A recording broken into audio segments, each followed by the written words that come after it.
My daughter-in-law forced me to wear an apron and told the guests, "This old lady is going to serve us today." I smiled and accepted. The shock came when I tripled the rent. I'm glad to have you here.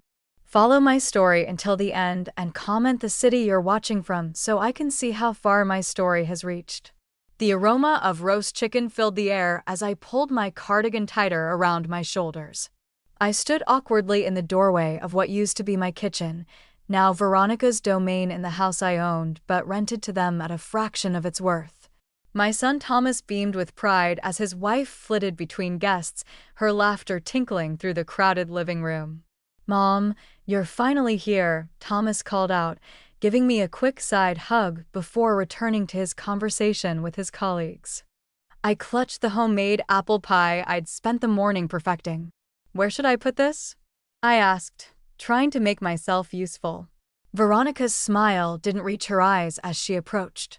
"Oh, how quaint," she said, taking the pie from my hands and placing it on a side table without a second glance.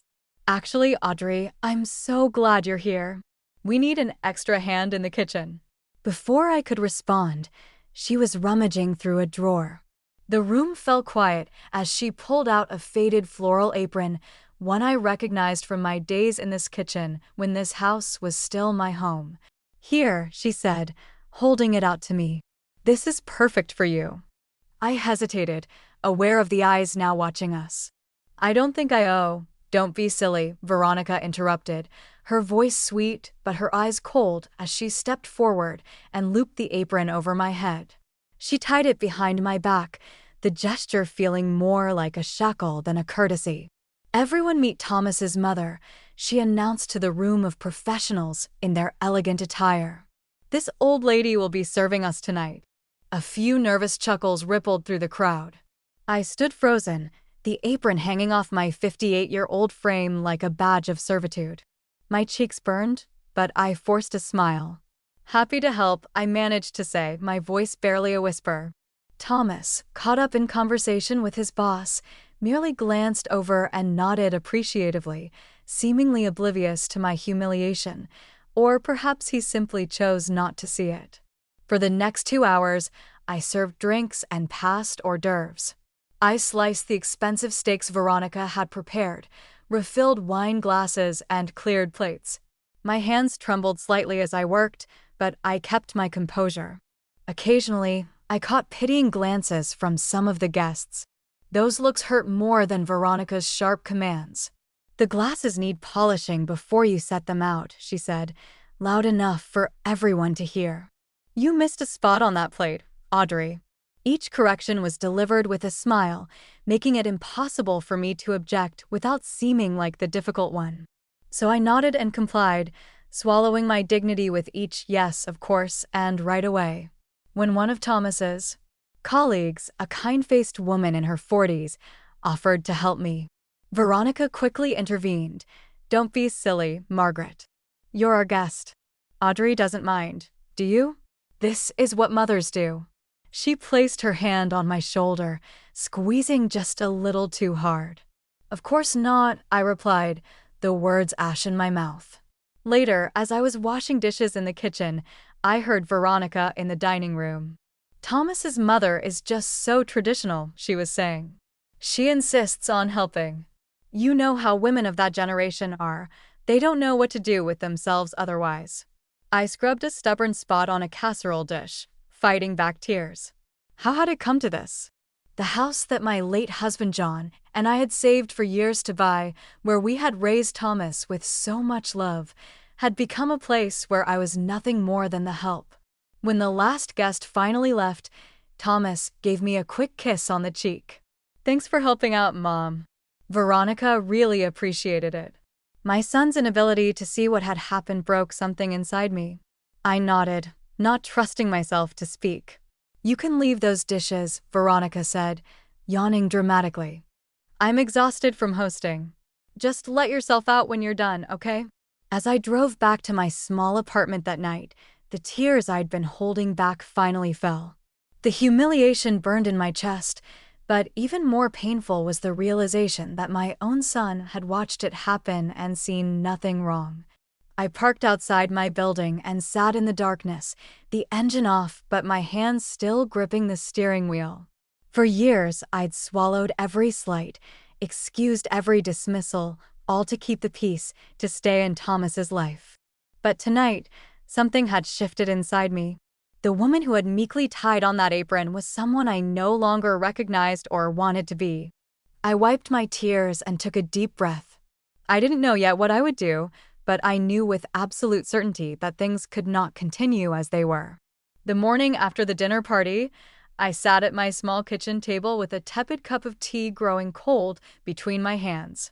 The humiliation of the previous night still clung to me like a shadow, but as I stared at the faded tablecloth, other memories began to surface, a pattern I had been too blind to see. It hadn't always been this way. When Thomas first introduced me to Veronica 5 years ago, she'd been all smiles and warmth. "I've heard so much about you," she'd said, embracing me tightly. "Thomas adores his mother." After John died 7 years ago from a sudden heart attack, Thomas had been my rock. For those first 2 years, he'd visited regularly, called daily, and made sure I was never alone on holidays. Then Veronica entered the picture, and everything changed so gradually that I hardly noticed it happening. The first slight was so small I almost convinced myself I'd imagined it. We were celebrating Thomas's birthday, and I'd brought a family photo album as a gift. "Oh, these old pictures," Veronica had said with a light laugh. "They make the house look so dated, don't they? Maybe we should keep them in storage." Thomas had looked uncomfortable but said nothing, and by the next visit, the album had disappeared from the coffee table.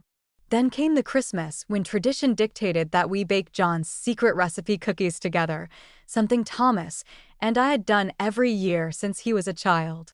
"I've actually planned a different menu this year," Veronica had announced, something more sophisticated than those simple cookies. The hurt in Thomas's eyes had been visible, but again he'd remained silent, and so had I. The incidents multiplied. My suggestions for their wedding were politely dismissed. My offers to help with their new home renovation were declined because my aesthetic was too traditional. My phone calls began going to voicemail more often, and my invitations to Sunday dinners were accepted less frequently, always with a plausible excuse. "Mom, we're just so busy with our careers," Thomas would explain, sounding genuinely regretful. "You understand, right?" And I did understand, or thought I did. I told myself that young couples needed space, that Thomas was building his own life, that it was natural for a son to prioritize his wife. But now I wondered how much of that distance had been orchestrated by Veronica. The house had been another turning point. After John died, the 4-bedroom home felt too large, too empty. When Thomas and Veronica mentioned they were looking to buy a place, I offered them a deal. They could rent my house for a fraction of market value, and I would move into a small apartment nearby. "That's so generous, Audrey," Veronica had said, her eyes calculating. "But we insist on a formal rental agreement. We wouldn't want any misunderstandings." At the time, I'd thought she was being sensible. Now I realized she was establishing boundaries, making it clear that despite my generosity, I had no claim to the space. Once they moved in, my visits became increasingly restricted. "We're renovating that room," or "we have guests coming later," or "Thomas is working from home and needs quiet." When I did visit, I noticed small changes that erased my presence. The kitchen I had designed with John was remodeled without consulting me. Family photos were replaced with modern art. My garden was paved over for a patio. "We wanted to put our own stamp on the place," Thomas had explained when I couldn't hide my shock at seeing my beloved rose bushes gone. "Veronica has a real eye for design." Then there were the comments, little digs so subtle that objecting to them would make me seem oversensitive. "That outfit is certainly comfortable, isn't it, Audrey?" Veronica would say, eyeing my clothes with barely disguised distaste. "Your generation just doesn't understand modern careers," she'd sigh when I asked about their work. "It's cute how you struggle with that smartphone. Technology moves so fast. Once you reach a certain age." Each remark chipped away at my confidence, made me feel increasingly irrelevant, and Thomas never defended me. Sometimes he'd waver or change the subject, but he never confronted his wife about her behavior. I had made excuses for him too. He was busy. He was trying to keep the peace. He didn't notice the subtle barbs. But last night, there had been nothing subtle about making his mother serve dinner in an apron while being called old lady in front of his colleagues. The realization was like ice water in my veins. This wasn't just about Veronica. My own son had stood by and watched me be degraded, and he had done nothing. The tea had gone completely cold now. I pushed it away and stood up, walking to the window of my small apartment. From here, I could just see the edge of my old house, the home where Thomas had taken his first steps, where John and I had built our lives, where I had nursed both of them through illnesses and celebrated every milestone. The house I had practically given to them out of love. A knock at my door startled me from my thoughts. I opened it to find Eleanor, my oldest friend, standing there with concern etched on her face. "I've been calling you all morning," she said, stepping inside without waiting for an invitation. "What happened last night? You look terrible." As I began to tell her about the dinner party, my voice broke. Eleanor listened in growing horror, her expression shifting from concern to outrage. "Audrey," she said finally, taking my hands in hers, "this has gone on long enough. Tell me honestly, how long have you been letting them treat you like this? How long?" Eleanor's question hung between us. "Forever, I suppose," I answered, sinking back into my chair. It just got worse so gradually that I convinced myself it was normal. Eleanor finished for me, her voice gentle but firm. She had known me for over 30 years, had been there through John's illness, his death, and the difficult years that followed. If anyone could see through my excuses, it was her. I spent the next hour telling Eleanor everything, each small slight, each exclusion, each moment when Thomas had chosen silence over standing up for me. Speaking the truth aloud made it impossible to ignore how systematic the mistreatment had become. "You know what the worst part is?" I said, my voice barely above a whisper. "I kept thinking that if I just tried harder, if I was more accommodating, more helpful, less demanding, they would want me around." Eleanor squeezed my hand. "Oh, Audrey, this was never about you not being enough." After Eleanor left, promising to check on me later, I tried to distract myself with housework, but my mind kept returning to the night before, replaying each humiliating moment until I couldn't stand the confines of my small apartment anymore. I decided to walk to the local park, hoping fresh air might clear my head. It was early afternoon on a weekday, so the park was relatively empty, just a few mothers with young children and elderly couples feeding the ducks. I found an empty bench overlooking the pond and sat down, watching the ripples spread across the water's surface. About 20 minutes later, a familiar laugh caught my attention. I turned to see Veronica sitting at a cafe across the street, engaged in animated conversation with another woman. Their table was close enough to the sidewalk that snippets of conversation carried to where I sat. I should have left. I should have walked away in the opposite direction, but something kept me rooted to that bench, half hidden by a large oak tree. "You should have seen her face," Veronica was saying, her voice rising with amusement. Standing there in that ridiculous apron like some kind of servant. The other woman, a sleek blonde I recognized vaguely as one of Veronica's friends, leaned forward. Wasn't she embarrassed? "Of course not," Veronica replied dismissively. "She doesn't even realize how pathetic she looks, always hovering around, desperate to be included. It's actually sad." Each word was a needle piercing my heart. I sat frozen, unable to move as they continued. "Does Thomas ever say anything?" the friend asked. Veronica waved her hand. "Thomas knows which side his bread is buttered on. Besides, I've made it clear that his mother is a package deal. You can't have one without the other. He's seen how hard I've worked to make our life perfect. He's not going to risk that over his clingy mother." The friend took a sip of her coffee. "Still, it's his mother. Doesn't he ever get defensive?" "Please," Veronica scoffed. "I've spent years making sure he sees her the way I do, as an obligation, not someone he actually wants around." Trust me, he barely notices anymore. So, what's your endgame here? The friend asked, lowering her voice slightly but not enough. You can't keep having her serve at your parties forever. Veronica's laugh was cold. Actually, I'm working on something better. That house, it's worth a fortune now with all the improvements we've made. I've been talking to Thomas about having his mother sign it over to us completely. I felt my breath catch. She'd never agree to that, would she? The friend asked, sounding impressed and appalled in equal measure. You'd be surprised what she'd agree to just to stay in Thomas's life, Veronica said confidently. Besides, what does she need a big house for? She's alone. We could help her find a nice little retirement community somewhere, preferably at least an hour away. The friend laughed. You're terrible. I'm practical, Veronica corrected. I've put years into creating the perfect life. I'm not about to let some needy old woman ruin it now. I don't remember standing up. I don't remember walking away from the park. I only remember the ringing in my ears and the burning in my chest as their laughter followed me down the street. Somehow, I found myself back at my apartment, sitting on the edge of my bed, staring at nothing. The afternoon sun slanted through the blinds, casting bars of light across the carpet, but I felt cold to my core. Years. Veronica had spent years methodically cutting me out of my son's life, and I had let her. I had smiled and nodded and made excuses, while she whispered poison into Thomas's ear, transforming me from his beloved mother into an inconvenience. They wanted my house not just to rent, but to own. The last significant asset I had. The home where Thomas had grown up, the place where John and I had built our life together.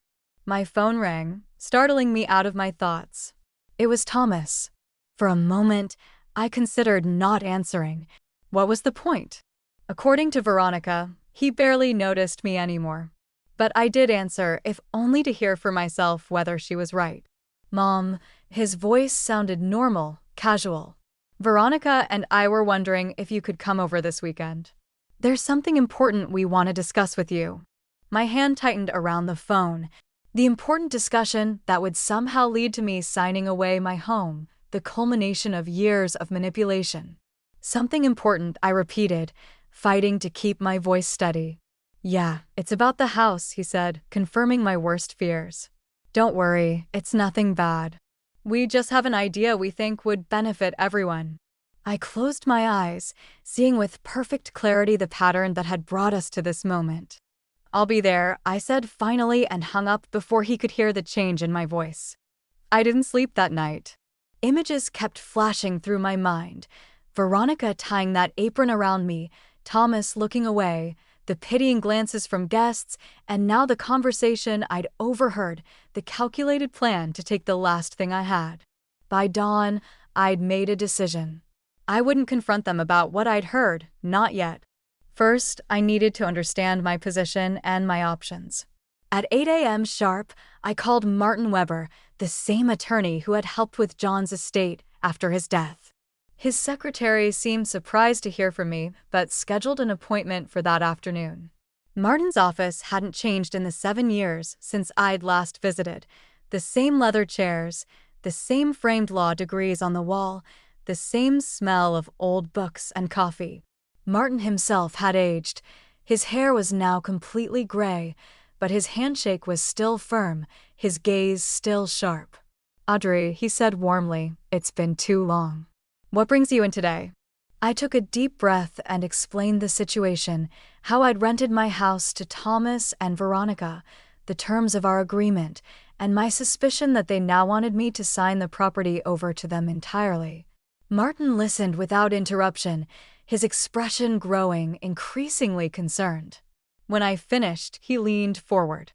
First, let me be clear. You are under no obligation to sign anything. That house is yours, free and clear. His reassurance loosened something in my chest. But the rental agreement. Let's look at it, he said, extending his hand. I pulled the document from my purse and watched as he reviewed it, his frown deepening.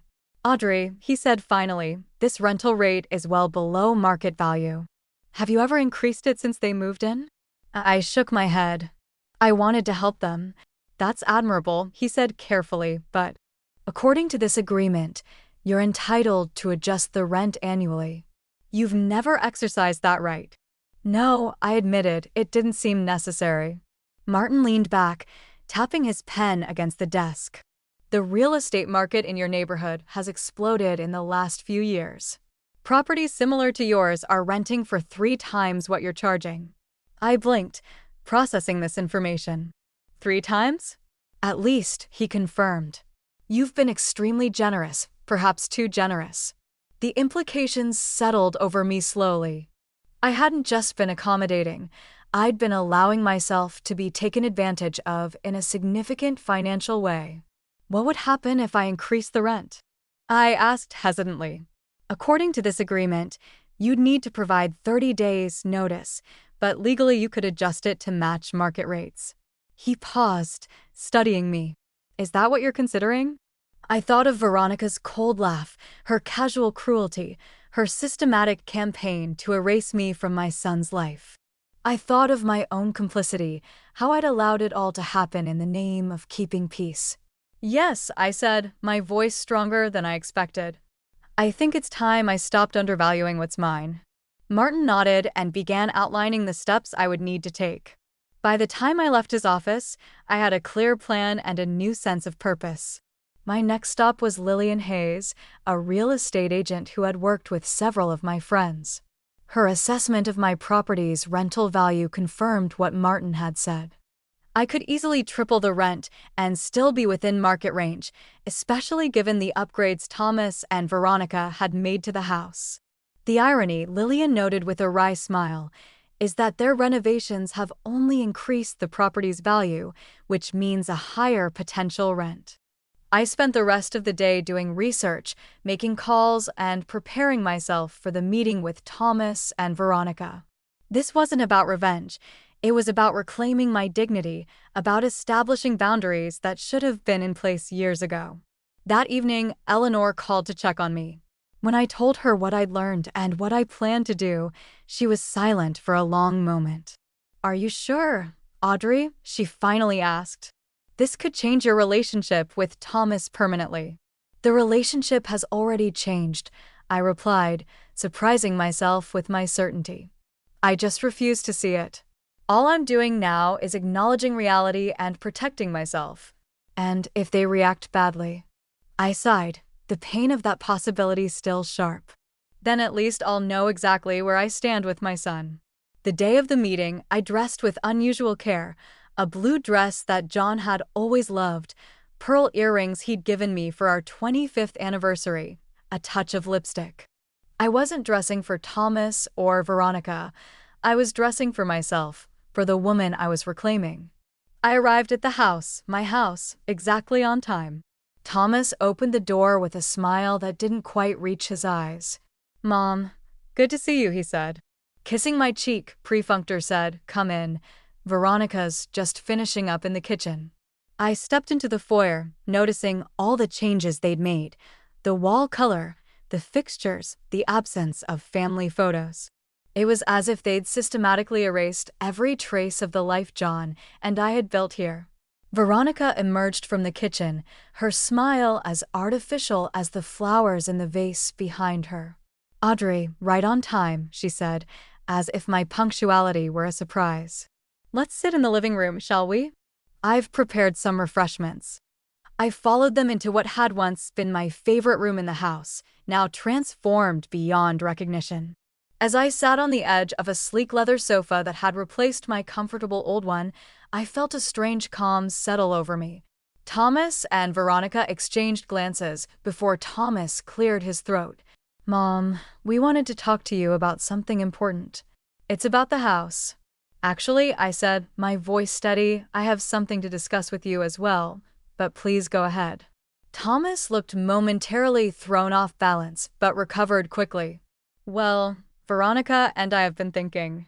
You're all alone in that apartment, and this house has so much space. We've been discussing the future, and we think it might make sense to make some changes to our arrangement."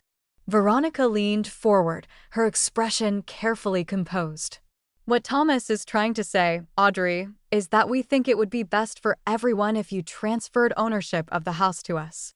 There it was, exactly as I'd overheard in the park. I kept my face neutral as she continued. You don't need the responsibility of property ownership at your age, she said smoothly. We'd make sure you were taken care of course. There's a lovely retirement community just outside the city that would be perfect for you. I allowed the silence to stretch for a moment before responding. That's interesting, I said finally, because I've been doing some thinking about the house myself. You've been thinking about the house? Thomas asked, confusion crossing his face. I nodded, opening my purse and removing a folder. Yes, I've been consulting with a real estate agent and my attorney. Veronica's smile faltered slightly. Oh, what about the rental agreement? I said, keeping my voice even. It seems I've been significantly undercharging you for quite some time. Thomas's brow furrowed. Mom, what are you talking about? I withdrew the market analysis Lillian had prepared for me and placed it on the coffee table. According to current market rates, properties comparable to this one are renting for 3 times what I've been charging you. The silence that followed was deafening. Veronica recovered first, her laugh brittle. Audrey, you can't be serious. We're family, not some random tenants. I'm very serious, I replied, my voice calm despite the hammering of my heart. And being family doesn't mean I should be taken advantage of. Thomas leaned forward, his expression darkening. Taken advantage of? Mom, we've put thousands into renovating this place. Yes, renovations that have only increased the property's value. Pointed out, while you've been enjoying below-market rent, I've been living in a cramped apartment watching my retirement savings dwindle because I've been subsidizing your lifestyle. That was your choice. Veronica snapped, her facade of politeness beginning to crack. You offered us this arrangement. I offered to help, I corrected her, not to be exploited. Thomas stood up abruptly. This is ridiculous. After everything we've done, everything you've done. I interrupted, my composure finally slipping. Like having me serve your guests while wearing an apron, like calling me that old lady in front of everyone. His mouth opened, then closed, the flash of guilt in his eyes confirming that he remembered exactly what had happened. That was just a joke, Veronica said dismissively. You're being oversensitive. I turned to her, really looking at her for the first time without the filter of trying to please her. It wasn't a joke, Veronica. It was deliberate humiliation, just like the jokes about my clothes, my age, my opinions. Just like excluding me from family events or rescheduling them without telling me. Thomas was shaking his head. Mom, that's not fair. Not fair. My voice remained level despite the emotion building inside me. What's not fair is hearing my daughter-in-law tell her friend that she's been methodically turning my son against me for years. What's not fair is discovering that the two of you planned to convince me to sign over my house so you could ship me off to some retirement community. Veronica's face drained of color. You were spying on me. I was sitting in the park, I replied. You were the one speaking loudly enough for everyone to hear how you've put years into making sure Thomas sees me as an obligation, not someone he actually wants around. Thomas turned to Veronica, confusion and the first hints of anger crossing his face. What is she talking about? Veronica's eyes darted between us, her expression hardening. She's obviously confused, imagining things. I'm not confused, I said firmly, and I'm done being manipulated and dismissed. I pulled out the rental adjustment notice I'd prepared with Martin and placed it beside the market analysis. Effective 30 days from now, the rent will be adjusted to reflect current market rates. That's triple what you're paying now. Veronica's face contorted with fury. You can't do this. Actually, I can. It's all in the agreement you were so insistent we sign. I looked directly at Thomas, the one that was supposed to prevent misunderstandings. Thomas picked up the notice, his hands shaking slightly as he read. Mom, we can't afford this. Then I suggest you start looking for another place, I said, rising to my feet. The notice period gives you 30 days. This is how you treat your own son? Veronica spat. Your own family? Something inside me broke at her audacity. Family? I repeated, my voice quiet but intense. Is that what we've been, Veronica? Was it? Family, when you made me serve your guests like a maid. Was it family when you systematically removed every trace of my existence from this house? Was it family when you planned to take my home and send me away? I turned to Thomas, who was staring at me as if seeing a stranger. Perhaps he was. And you, my son, the child I carried, raised, loved with everything I had, you stood by and watched her treat me like garbage. You did nothing. His face crumpled slightly. Mom, I never meant. Intentions don't matter, I said, the words catching in my throat. Only actions, and your actions have shown me exactly how much I'm valued in your life. Veronica stood up, her voice rising. This is blackmail. You're punishing us because you're jealous. This isn't punishment, I interrupted. This is consequence. I've spent years prioritizing your feelings at the expense of my own dignity. That ends today. Thomas looked stricken. So what? You're just cutting us off, your own family. The pain in his voice nearly broke my resolve, but then I remembered how he had looked away when Veronica tied that apron around me, how he had never once defended me against her cruelty. I'm not cutting anyone off, I said quietly. I'm establishing boundaries that should have been in place long ago. What happens next is up to you. I picked up my purse and headed for the door, my legs surprisingly steady despite the trembling in my chest. If you walk out that door, don't expect things to be the same, Veronica called after me, her voice shaking with rage. I paused, turning to look at them one last time. That's exactly what I'm counting on. The door closed behind me with a soft click that felt surprisingly final. I walked to my car, got in, and sat there for a long moment, letting the enormity of what had just happened wash over me. I had spent so many years afraid of losing my son that I had allowed myself to be diminished, disrespected, erased. I had mistaken sacrifice for love, compliance for connection. As I drove away from the house, I felt a complex mixture of grief and liberation. I didn't know if Thomas would ever understand why I had done this. I didn't know if our relationship could survive it, but for the first time in years, I was choosing to value myself, and despite the ache in my heart, it felt like finally being able to breathe. 2 weeks passed without a word from Thomas or Veronica. I kept myself busy, trying not to count the hours since our confrontation, trying not to second-guess my decision. Eleanor checked on me daily, bringing casseroles I didn't eat and reassurances I struggled to believe. They'll come around, she said one evening as we sat in my small living room.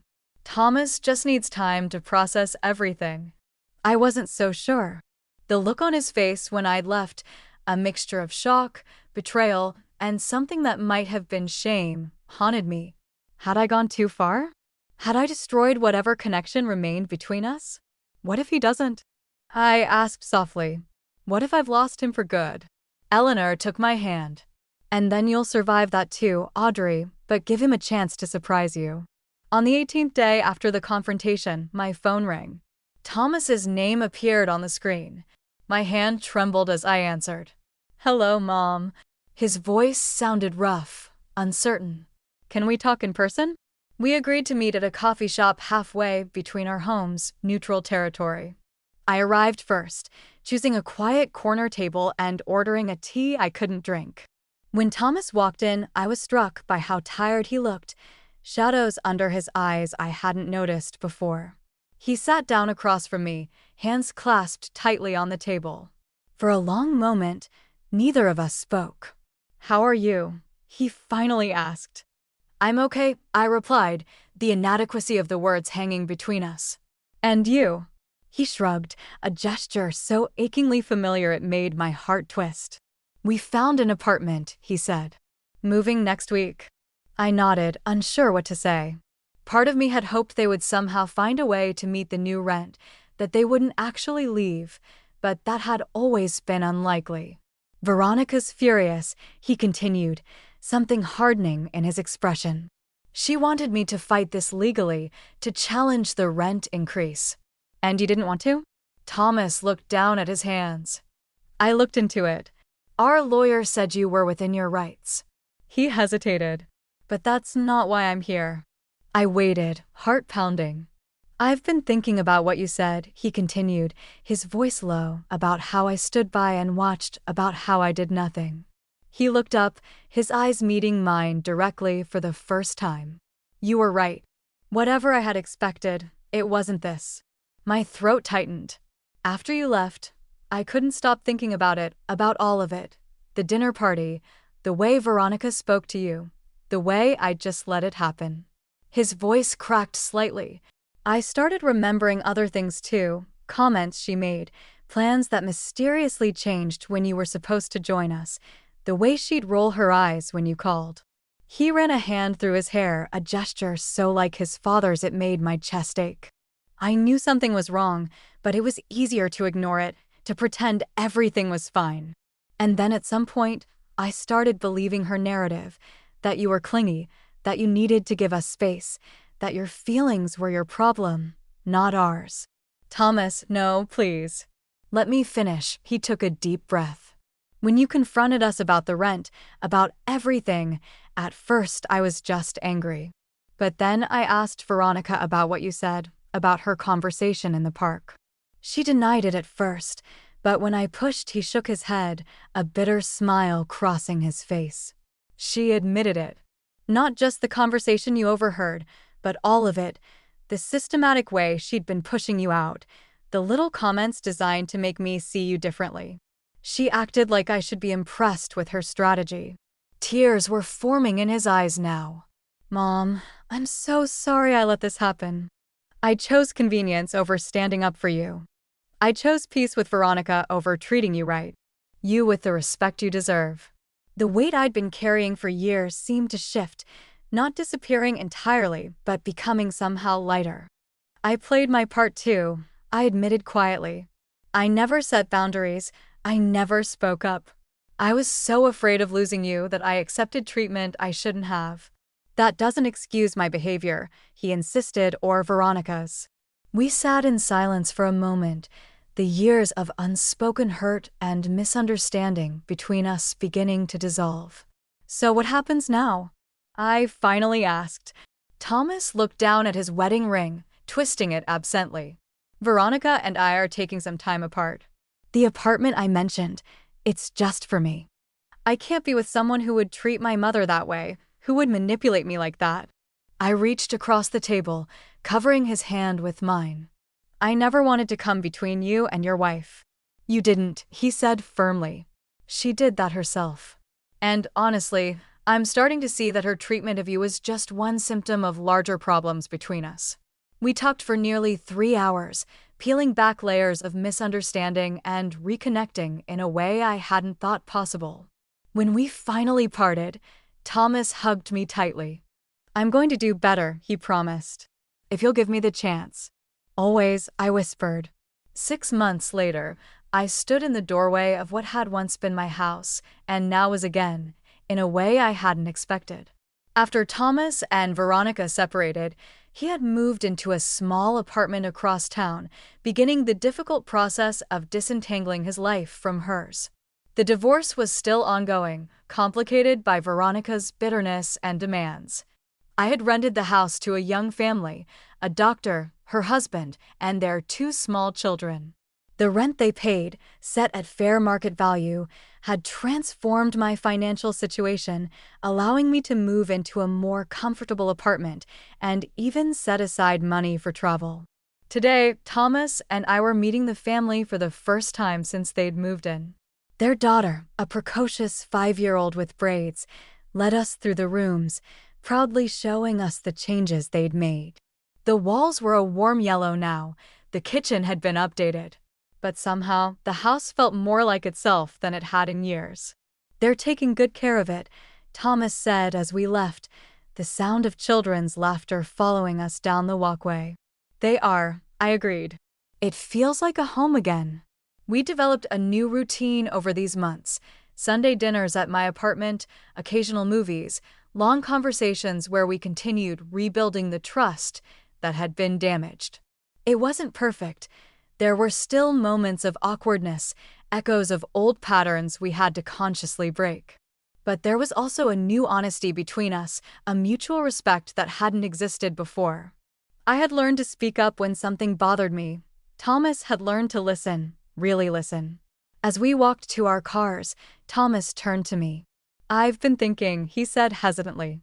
"Maybe we could take that trip to the Grand Canyon we always YS talked about for your birthday next month, the trip his father and I had dreamed of, that we'd promised to take Thomas on someday. A dream that had been set aside after John died, then forgotten in the years of tiptoeing around Veronica." I smiled, feeling the warm spring sun on my face and a sense of possibility I hadn't experienced in years. "I'd like that very much," I said. As I drove home, I thought about the journey of the past year, from humiliation to confrontation to this fragile, hopeful rebuilding. I had lost some things along the way: illusions, false peace, a relationship built on unhealthy sacrifice. But I had gained something far more valuable: self-respect, true connection, and the knowledge that I was worth standing up for, even if I had to be the one to do it first. The woman who had meekly tied on that apron was gone. In her place was someone stronger, someone who understood that real love, whether from others or from yourself, never requires surrendering your dignity. And that perhaps was the most important lesson of all. Now I'm curious about you, who listened to my story. What would you do if you were in my place? Have you ever been through something similar? Comment below. And meanwhile, I'm leaving on the final screen 2 other stories that are channel favorites, and they will definitely surprise you. Thank you for watching until here.